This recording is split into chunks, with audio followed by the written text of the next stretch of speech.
Hello, this is Barbara Field, and welcome to my channel, The Journey of Grief, Becoming Us Without Them. And I started this channel just so people who are experiencing different kinds of losses would have some people to hang out with, so that you can hear people talking about loss, making it more okay for you to experience what you're experiencing and not listen to people who tell you you shouldn't grieve or you should grieve a certain way, but just listening to good old humans sharing their lives with you. And today we're going to be talking about the grief that's associated with losing a job that you didn't want to lose, that you weren't finished with, and you still loved. And so I'm going to ask each one of you lovely humans to introduce yourself and just tell us a little bit about your job loss. And let's start with Bev. Oh, well, thank you. Well, I lost my job in a kind of complicated way. About when I was 76, I started thinking about when I would retire. I actually told my students that my plan was to die behind a lectern. I had no plans really of retiring, and yet my body was getting tired of the very busy time. And so I was starting to think about that. And I thought, well, I'd give them at least a year's notice. And so just actually praying about it too, what am I supposed to do here? And, I'm getting older. And so thinking about it, unbeknownst to me, the school that I worked at the time decided to close down the site. And so I thought, oh, well, I guess my decision has been made for me, and I'll be needing to retire.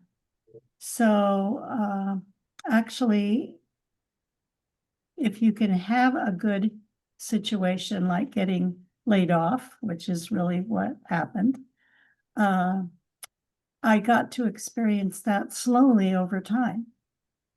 Meaning I had to develop a plan to help all the students graduate. And so I did that. And then step by step, and I assured them I would not abandon them, that I would be there for them, paid or not paid. And some people call that codependency. I just call that taking care of my flock. So anyway, I wanted to make sure, whether I was employed or not employed, that all the students got finished and do what I could to make sure. So actually, I'm now 78, and I just taught my last class in the summer. So I'm officially retired as of August. So I'm kind of learning what that means, and I'll talk about more about it later, but that's my introduction. Great, thank you very much. Okay, Deanna, tell us about how you and your job got separated from one another. Yeah, thanks for having me. So it was, let's see, not this summer, the prior summer. I had been with my company 10 plus years, creeping up to 11 years, loved my job, and they had some financial struggles and just changes in the company, and had several reduction in forces. I was on the fourth one, I think it was the fourth or fifth, and I still didn't see it coming though. Received the Zoom call and virtual, and I was laid off. So it was not just me, it was a lot of people, like every few months. I think like 3 months prior to myself, it was 3 or 4 months. My whole team, my boss and everyone else was laid off. I was the only one left of that team. And so that was stressful, but I was still like working so hard. I really did not see it coming, because I was just like doing, you know, doing a lot. So, yeah, that was that after 10 plus years growing with the company. I didn't have any hard feelings, but, a lot of sadness, and, we'll get more into that. It was definitely a change in my life. So yeah. Yeah, that was a shocker. Yeah. Okay, Gemma. Hi, thank you, Barbara, for having me. Similar to Deanna, I worked at my previous company for nearly 11 years and was laid off. And although I did kind of know it was a possibility, I held out hope. That dangerous emotion. We had 3 reductions in force, and I didn't make it to the 3rd. And so it was pretty devastating because I had worked my way up through the company through that time, through different positions, and adjusted when they needed adjustments. And I completely loved what I did. I fully believed in our mission. I was in healthcare. I've been in healthcare for almost 19 years. I love that, and I still am. But it was very challenging to walk away, not only from being in my home environment too, because I'm originally from the Bay Area. I didn't want to leave, and I loved my job, and it was really hard to separate from.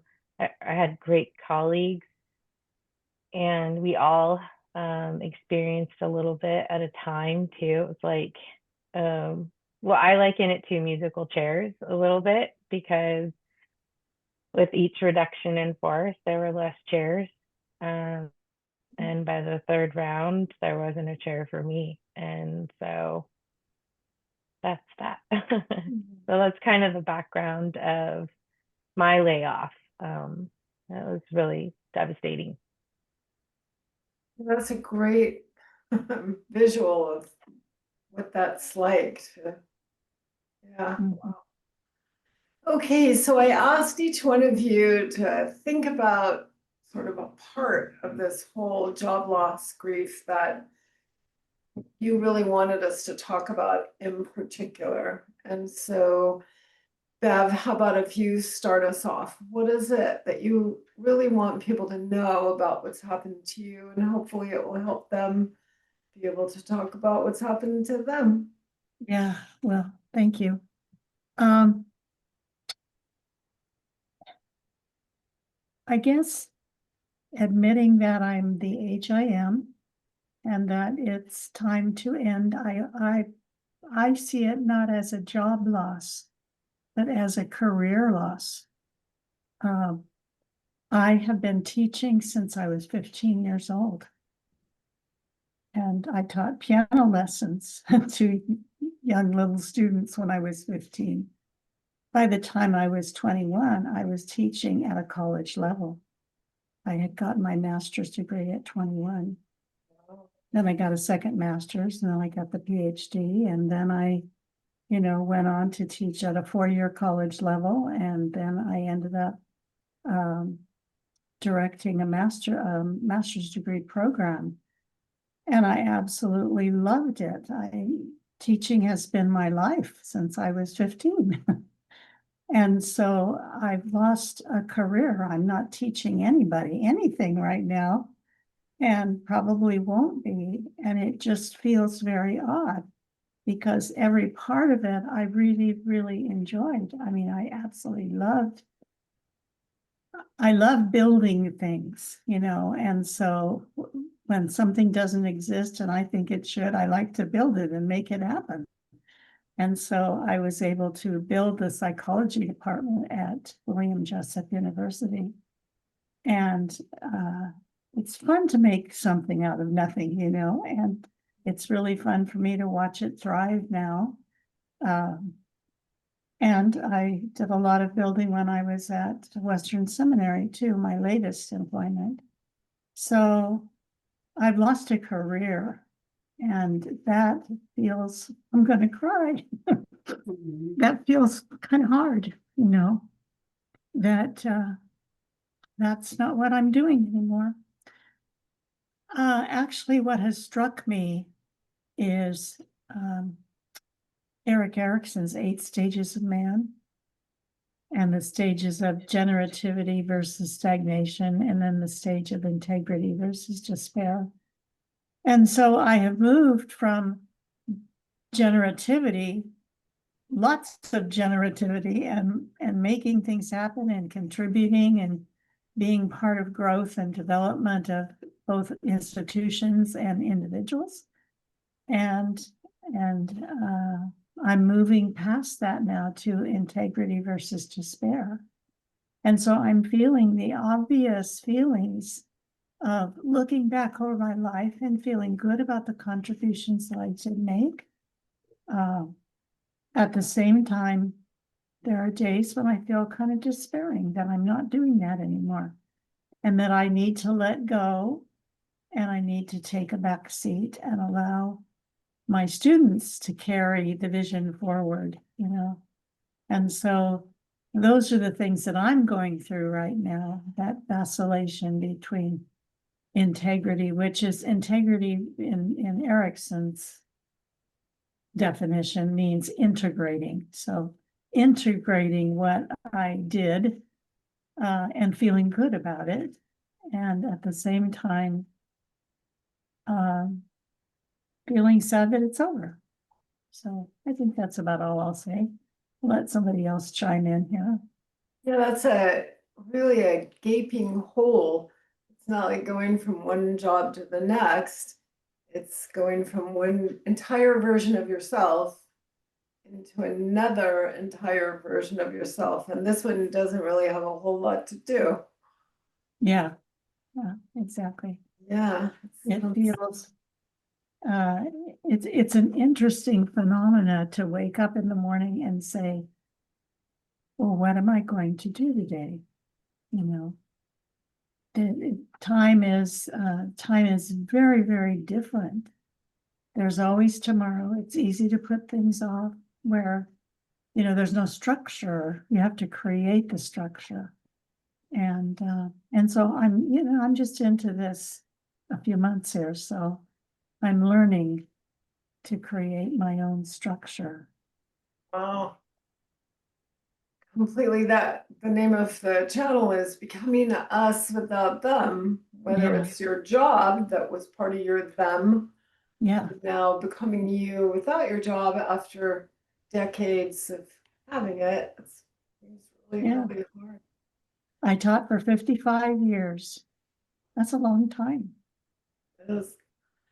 Okay, so Deanna, chime in about that sense of like an identity shift. So when you went from the job that you had for 10 years and you got another job, but still your identity, like everything about you was nice and gelled and predictable, and suddenly you're out in the cold. Yeah,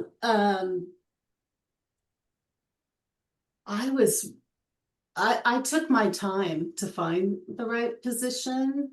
I didn't work, I think, maybe 9-10 months. And I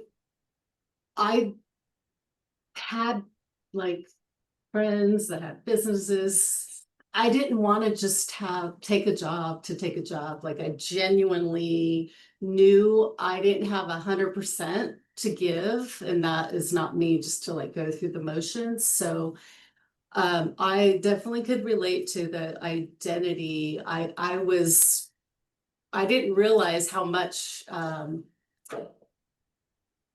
this position was part of my identity. And I decided to just take some time, do some therapy, really get in tune with what I was feeling and needed, because I was just a little confused. I went through several stages of shock, sadness, relief. I went through a phase of being relieved because I was just used to being stressed and every day putting out fires or shifting gears on what our focus was for this next event, just on and on. And so there was a point where I realized, wow, not everyone is so stressed out, just like, so I did go through a phase of relief, and that I knew it was going to be okay, even though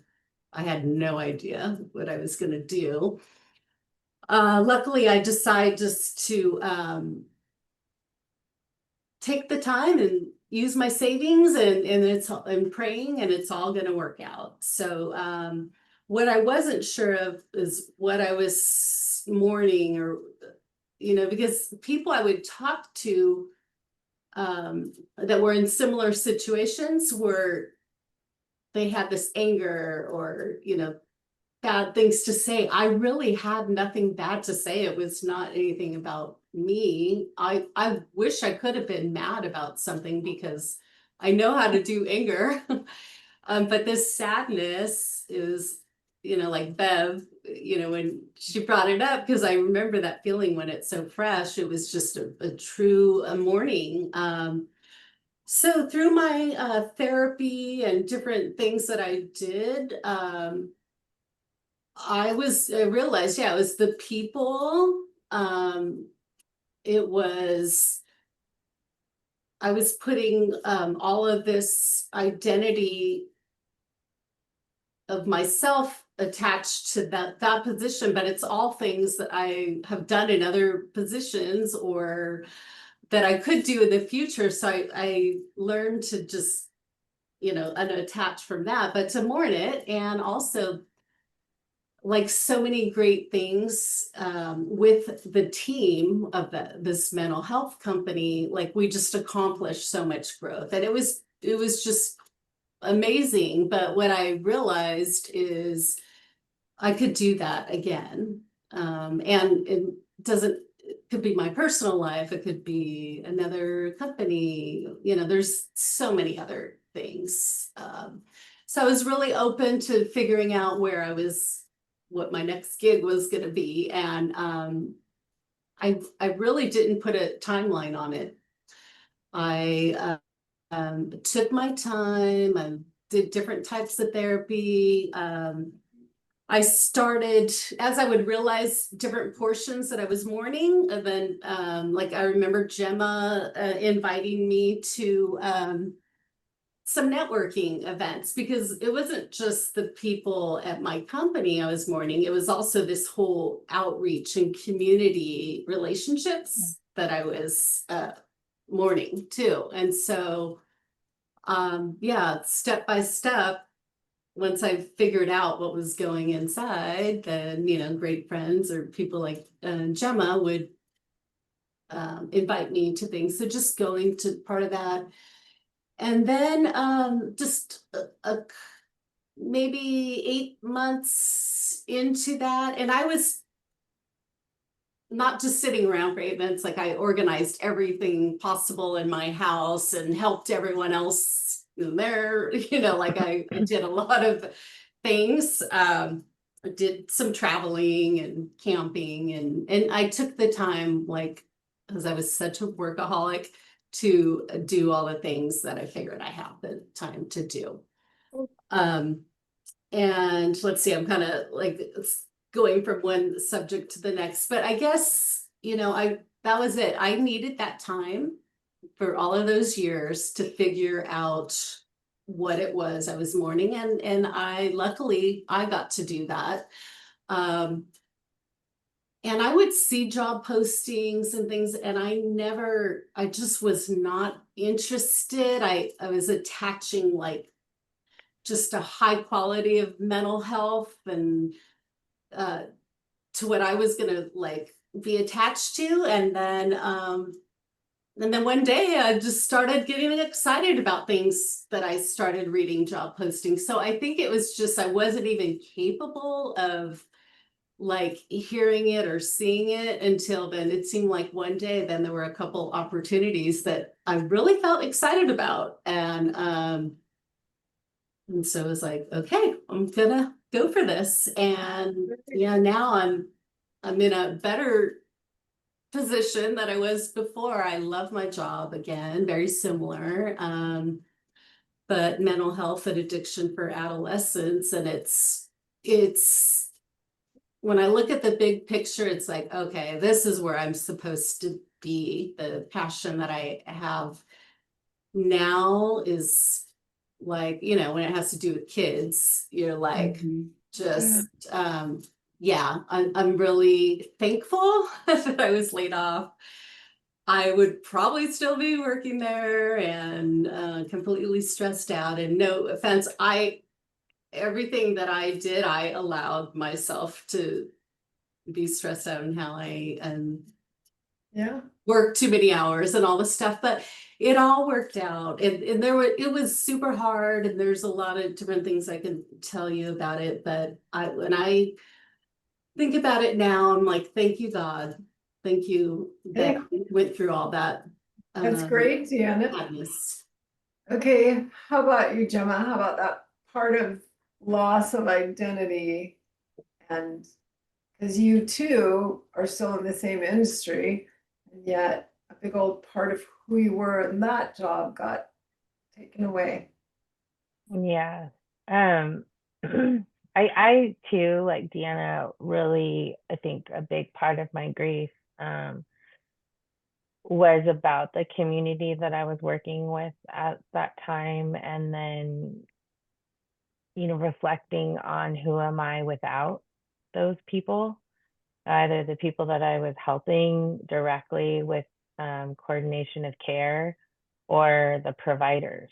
I worked with a lot of doctors and nurses and social workers that I had developed years of relationships with, where we're sharing information about our kids, and we look forward to seeing each other and certain times of the year, or if we had regularly scheduled meetings, there was just an expectation of something to look forward to and a responsibility. And then when I did get the notification that my job was being eliminated, and I would be laid off, my first thought was that I'm going to go out and find something else right away, because I need to. I had a daughter in high school I was raising on my own, and my housing situation got a little unstable all at the same time. So it couldn't have been worse timing. It was just like the final hammer came down and I got laid off. Thankfully, because I worked there and they were such a great company, I did get, a healthy severance that it wasn't so critical for me to find something. So that was my idea prior to it happening. But then when I actually got the notice, or when I actually had my last day, it was just really shifted for me on who I was then.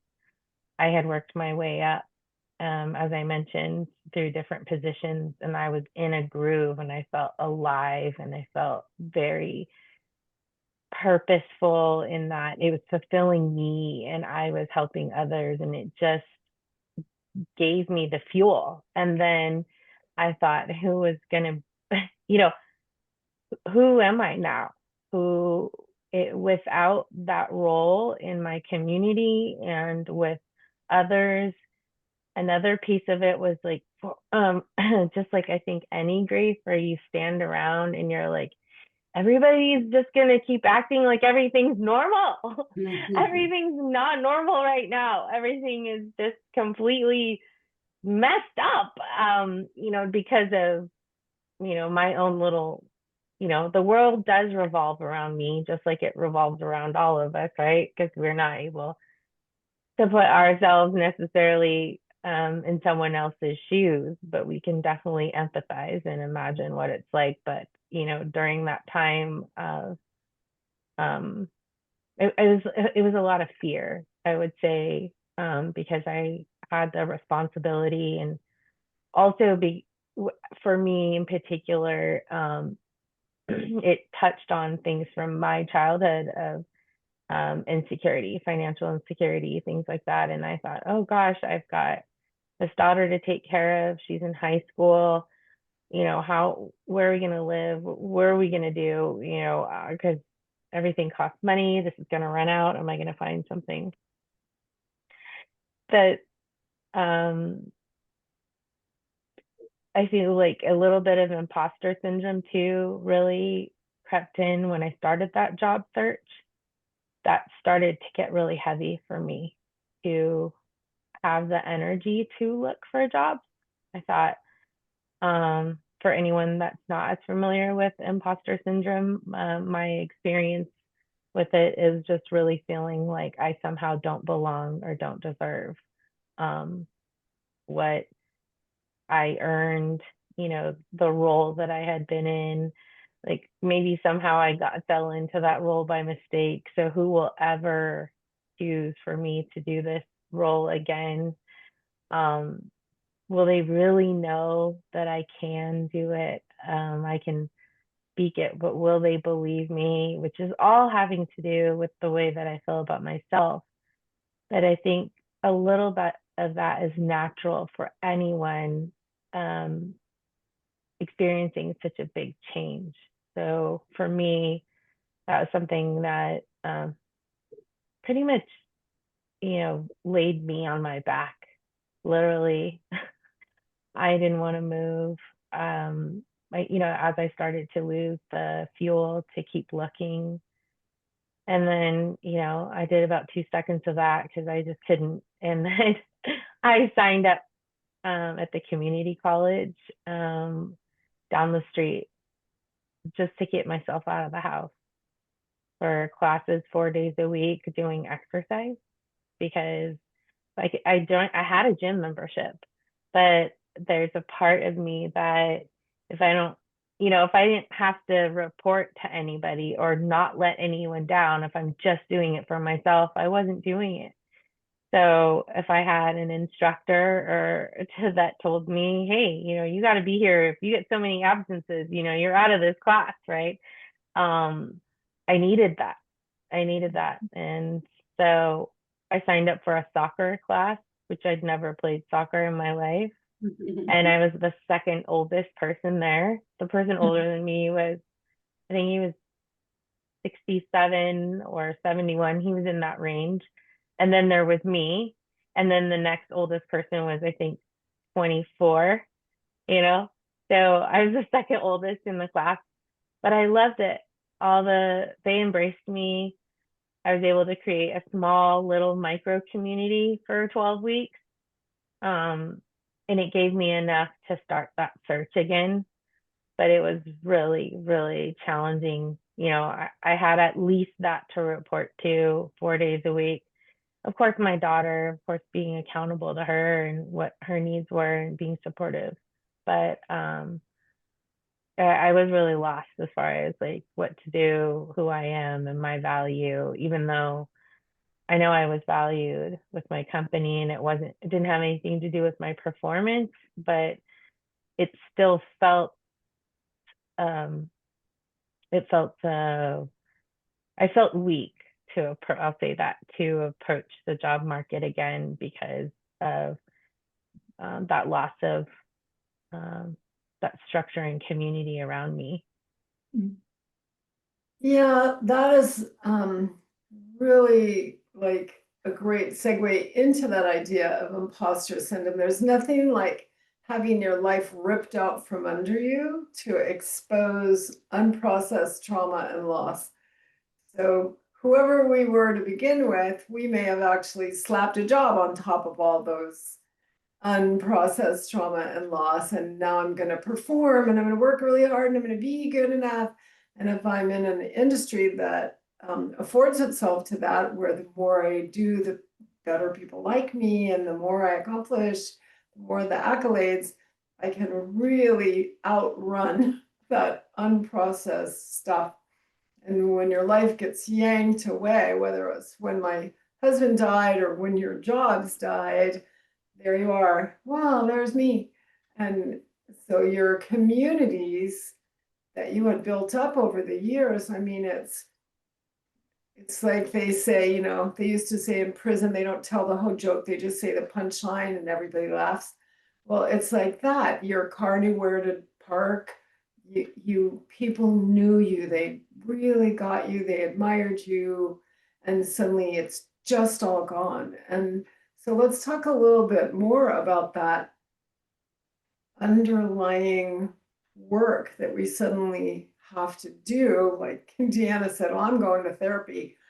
So it was great that you didn't even pretend you were fine. And Bev's been teaching therapy. So just, and when we're in that distress, it doesn't matter. Like, I'm in the same world as Bev, and everyone I know, every student I've ever been in class with, everyone who's ever had Bev for a teacher just thinks that she's amazing. And yet now there you are with no job. So what good does amazing do if it means you're going to be ushered out the door? So let's talk just a little bit more about that idea of being left to make friends with the skeletons in the closet when they take away your facade. So Gemma, you started us with that. Do you want to talk a little bit more about that? Yeah. I think you said it really nicely about, when this loss happens, you have, you're there with yourself.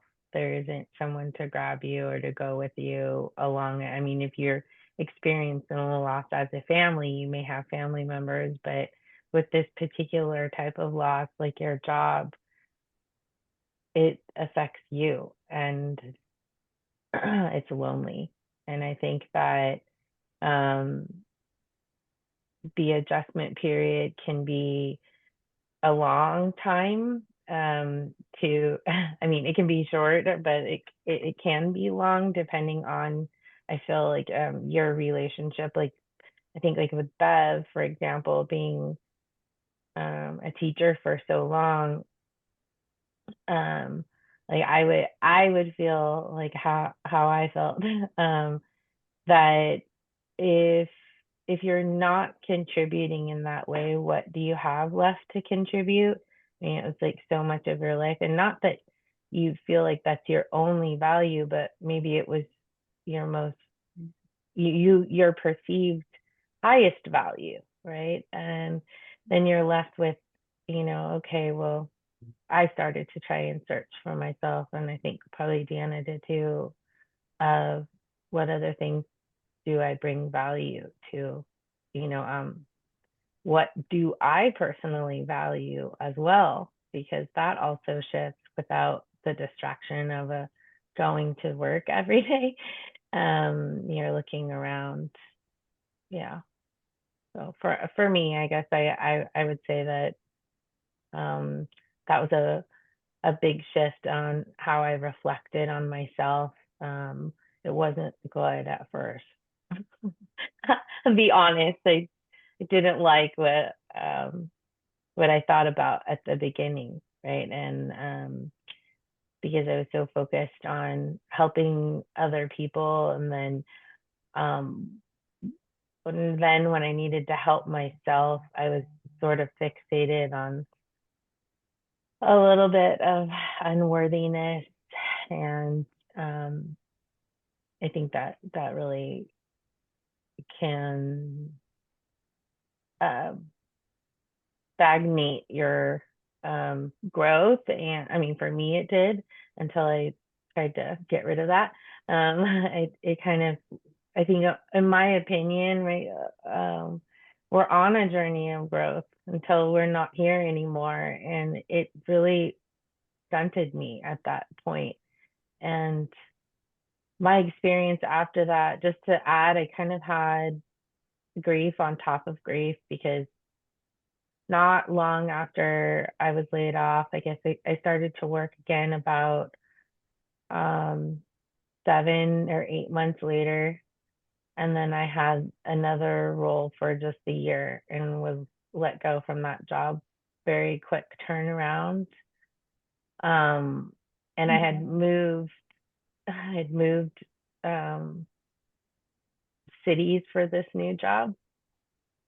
And so I guess it almost reaffirmed some of the negative self-talk I was having, that my worst fears to came to fruition. And I thought, oh no, oh no, oh no, because I was so stable for so long. And this notion of instability and uncertainty going forward was really challenging. So then I would just say, I guess, wrapping this piece up, is that looking at myself, it took several, I would say probably 3 years for me, which I feel like is a little bit of an extra long time, but I was still moving. But the grief of it was very long, because after I lost that second job really quickly, I was desperate at that point, and I found another role that was probably similar to a role that I had done 20 years ago. 20, it was like, you're almost at the end of a race or something, and then you get picked up and dropped off at the start line again. And so that first full year, I was still grieving that first, when I got laid off from my job of almost 11 years, all of those feelings came rushing, but they also had it was like it had hot sauce on top of it, right? I don't know how to describe that, but it was like already bad. And then, some of those fears, they were just like, they came true. And then I got, the sting was a little bit more. And, but then my shift really changed to appreciation and slowing down and enjoying things. I have alluded to before, is having my animals, my pets, to help me be present, because they're so present, and it's so helpful to just slow down and go for walks and take deep breaths and change my focus of what I'm not to what I actually do have. But yeah, it took a long time for me, like 3 years. What I'm hearing is gratitude is part of what helps us get through, being really grateful for what you do have instead of what you lost, And the good times, Deanna right? said that too.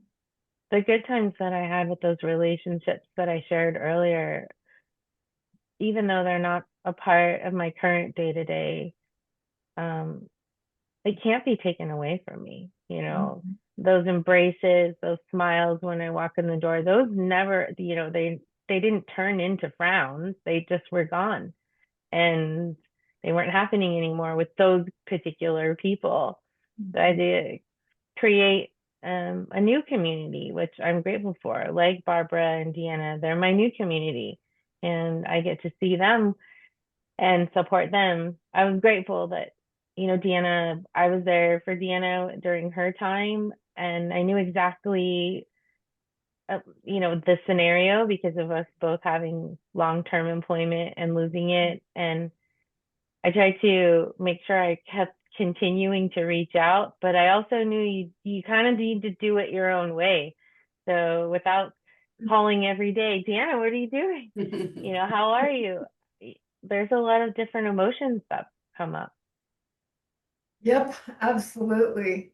So Bev, how about if you keep that going, that all those surprise insecurities or questions, or when it's been going so well and you haven't known any of those, we're just waiting around. Well, I always, my self-image is that I'm a little girl who grew up on a farm in a very tiny town in an era when women weren't supposed to work. They were supposed to be homemakers and, stay at home and have babies. And that's kind of all we did. And I had to fight my way to get a college education and but I still see myself as that person on the farm. So I don't understand, like Barbara, when you said, students all thought I was really a great teacher. I don't get that. I just was doing what I love to do, and so my self-image is still way back there where whatever that is, I don't necessarily claim it. So if we're talking about an imposter syndrome, I guess I just still feel like I'm just a little girl, from the farm, and I really don't do all these things that people say I do. I don't know. Yeah. That's a perfect description of imposter syndrome. You Yeah. hear people describing this person and think, who are you people talking about? And so now going back to all of that stuff that people our age were told, don't be a bother, sit down and be quiet, don't. And now Yeah. you're like, but I still need to be something. Yeah, and you don't realize how much your identity is connected to your employment. At least mine was. Who am I? I'm a teacher. So it's pretty hard when that role is gone. Yeah. So I think of Erickson again, identity versus role confusion. So I'm in role confusion right now. For sure. That's where I'm right in the middle of this, And Gemma, I'm really glad you mentioned going to therapy because I really think maybe that's what I need to do to process all this stuff that I'm feeling in this transition of life, which is, I keep telling myself, everybody has to go through this stuff. Everybody moves from generativity to integrity. Everybody experiences the vacillation. Everybody gets old. Everybody has to die. This is nothing unusual. This is just where you are in the stage of life. So those kind of thoughts help me a little bit to accept what is reality for me right now. That's awesome. That's so true because you're not only that loss of career, but the old age thing of doors closing and your body betraying you, the opportunities and the stamina.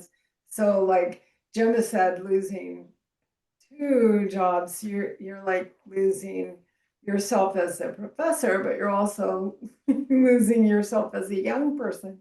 That's right. It's really hard. And in fact, believe it or not, my husband and I are traveling down to the Bakersfield area in 2 weeks, and we're going to meet with the cemetery, and we're going to choose our plots. So we are preparing for the end. And Deanna, I really wish I had your energy to clean out my house because I don't want to leave this for the kids to have to deal with. But every day I just say, tomorrow. But, this is the time of life when I need to be, planning for the end. So in a positive way. I believe in heaven, so I'm really glad about that. So, but this is the stage of life that I'm at, and I have to let go of the past. So Deanna, what you described is kind of what we talk about in all of the grief, is that you are devastated at first and you go through stages and gradually you awaken to hope and a sense of purpose and meaning. So talk about imposter syndrome in that journey that you went through, where you got yourself from lying on your back to running forward into your new job. Yeah, so I had a lot of ups and downs. I think, I had a lot of anxiety, sadness, and then like the cleaning, that's just what I do when you get stressed out. You like work hard and just try to forget about it, That's what I used to do. Yeah. Yeah. Yeah. My body doesn't let me do that so much anymore. Yeah. But what I think the biggest thing that helped me is, I did ketamine therapy, and, I had, did some sessions prior to that. So I knew I had just surfaced the level. There was a lot of progress I had made in the past on that.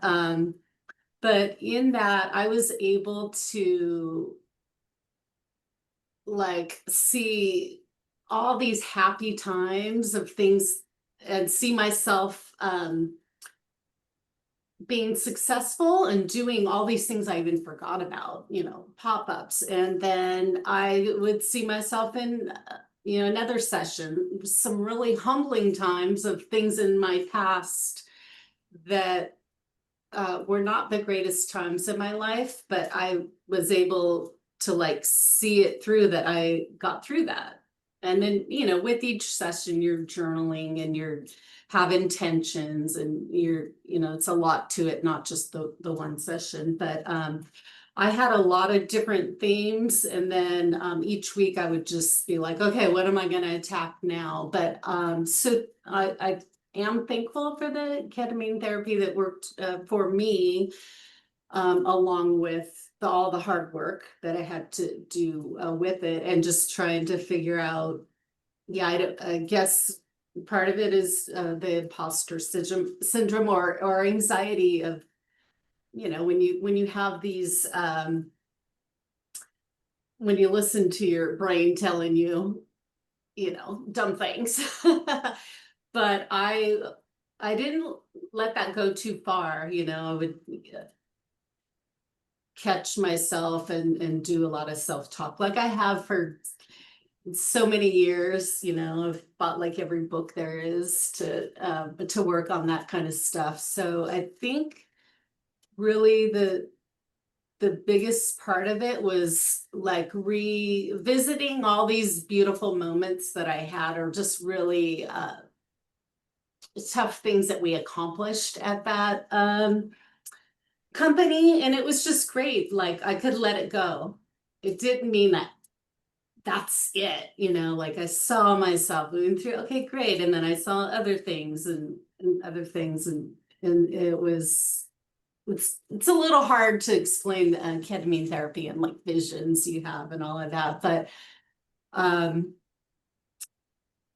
yeah, it was really good for me. And I think just once I gave myself, allowed myself to say, I'm just going to take my time. I have this money, in my savings, and I'm just going to take the time that I need. And I had a severance and different things, but it was also What a humbling. blessing you could do that. What? I said, what a blessing you could do. Yeah, I mean, that was, Yeah. probably everyone doesn't have that. I mean, now I don't, I spent lot of money that I now need to recoup, but Yeah. in the big picture, it's all gonna be fine.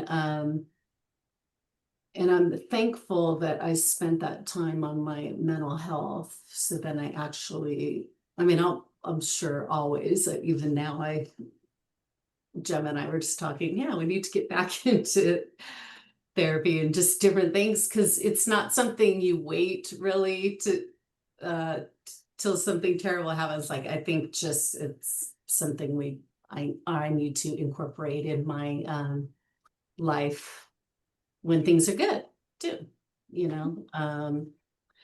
So yeah, I'm thankful where I am now, but it was a hard road, and I had great friends and family around me, even though a lot of times, like Jim was saying, everyone has to do things at their own pace and time, because someone, you know, sometimes when people are giving you ideas, oh, you should do this or you do that or whatever, it's just like, shut up. I know. It's great that you said that, Deanna, because I was just thinking about like, I don't know for any of you, you know, and with regard to job loss in particular, that things got really dark for you or not. I know you're still kind of earlier on, Bev, but like the darkest place, I think, for me, like I just reached a level of like exhaustion, like so exhausted with the same thoughts going on in my mind. All the negative self-talk, all the, you know, sadness, you know, just the mourning of things, you know, just I was getting so exhausted from feeling those emotions. Like it felt like for me that you know, I just wanted to not think about it for a while, you know, and the way I feel like that relates to what Deanna was just saying is like, you know, along the way, people say to me, well, have you tried this? And have you, you know, why don't you try this? And have you looked into this? And, you know, and everyone means well because they care. I mean, not everyone, but, you know, most of the people that are saying that to you are saying that because they're recognizing that you're not at your best self. And so they're offering in case maybe you're too tired, but I'm too tired to even think about solutions. Like I'm not even ready for that right now. You know, at my darkest place, right? I'm like, and I mean, I think people do different things, you know, and for me, I just have to have space to feel that all the way, and I had to be raw about it and tell myself about it, even though it was ugly. Like, I know that I'm not in a good mood. I know that I'm not being receptive to people's suggestions. I know all of these things, and I don't like it about myself, but that's what's happening right now. And then after I felt that, then I could go, okay, you know, I don't know if that makes sense to any of you guys, but it's just like, you know, you must like want to stick your fingers in your, like, no, no, no, no, no, no, I don't want to hear any of that right now. Just a break, not because of anything that they're saying isn't valuable and, you know, and helpful, but I was tired. I didn't want to hear it, you know. I think you're giving people too much credit. I think one of the reasons that people do that is because they can't sit with pain. They can't enter your world and be there for you. And so they want to fix you quick. Yeah. You know, and that's why we do that. So. Yeah, that's across all of my grief panels, that's kind of a universal thing. What they're really saying is, I can't stand how I feel watching you suffer, so could you please stop suffering? Yes. Yes. Be all right, please. Yeah. Yeah. It's So really true. thank you so much, ladies. So at the end of my panels, I always ask you to give us your 1-minute wisdom. So if you were meeting someone who just got laid off from their job yesterday, what is the one morsel of not advice, but my experience has been that, or the most helpful thing for me was not a should, but an invitation to Mhm. this thing made the pain less horrible for me. Whatever you do will make it for you. So, how about you, Deanna? What is your 1 minute wisdom? Ooh, after we just said, don't give advice or don't. Yeah. I guess like if I could see myself and tell myself ahead of time, if I would have that, is just that give yourself a hug, give yourself time and cry, let it out. It's okay. Like, don't try to be strong. And I guess just try to be with your community and loved ones, because the sooner I did that, the sooner I got it helped me like feel like me again, So yeah, that's it. That's great because, like everyone has said, when someone with a wounded background is alone in a room, it's just all bad. So when you can get other voices in your head saying, this is who we see, this is what we know, at least there's two people voting. So how about you, Gemma? What invitation would you give to someone who's at the beginning of this journey? Oh, I think that I would give them the advice to definitely, like Deanna said, like hold the space, give the time that is needed. But if I too was able to speak to myself at the beginning of my grief, I would tell myself to not listen to the negative talk, to turn that off or turn it down, and turn up the appreciation, and focus on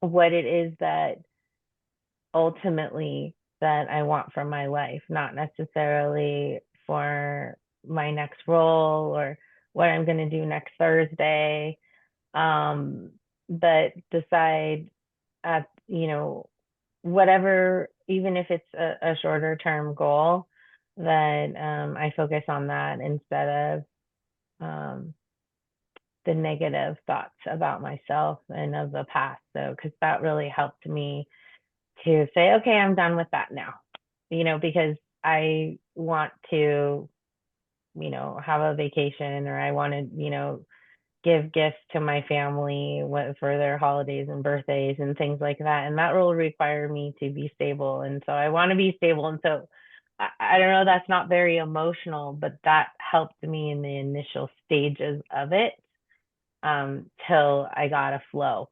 And yeah. Well, having goals does give you something to do besides focus on what's been taken away. Yeah. And you guys are all very goal-oriented people, so it makes sense that you just eventually kicked in with your very same skills that make you great at who you are now. Thank you. So how about you, Bev? What is the wisdom that you would offer to someone who's like 2 months behind you on this journey? Well, I would say solitude is your friend, meaning taking time to be with yourself, maybe doing some journaling, those kinds of things, to go deep and find out, like you said, Barbara, what's down in there that the work life has been covering up. And now you have time to get to know you. So I would say solitude is your friend. I would also say isolation is your enemy.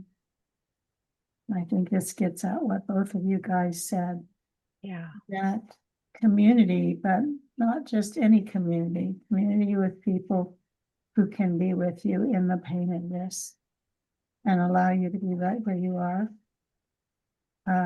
Is the thing that will be most healing for you.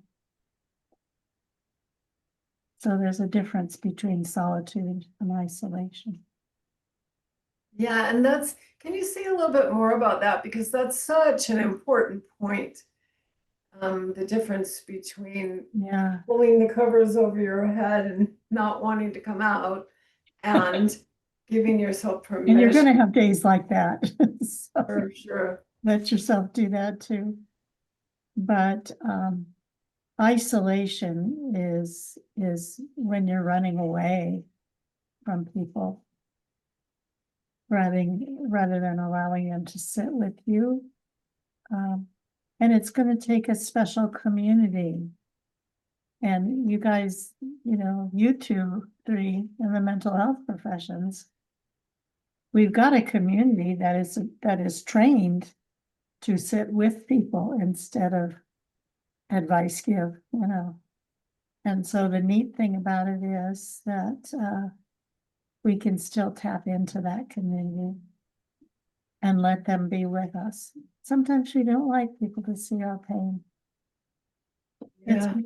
It's hard to let other people see where we really are right now,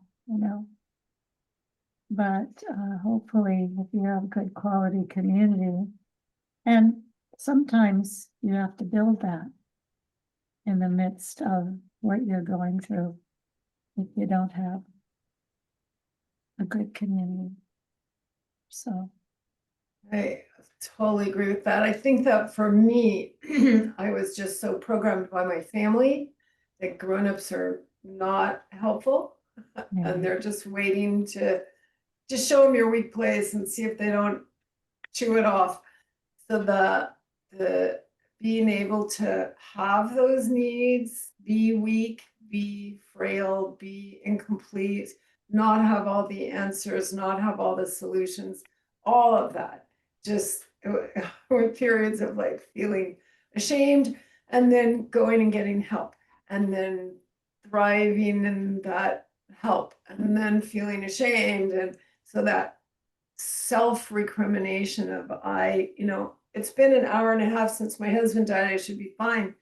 And just like the idea that I needed people and then acknowledging how lovely that was just made me feel vulnerable and then kicked up the imposter syndrome, like if people knew that I was this weak, pathetic, frail person, they wouldn't really like me.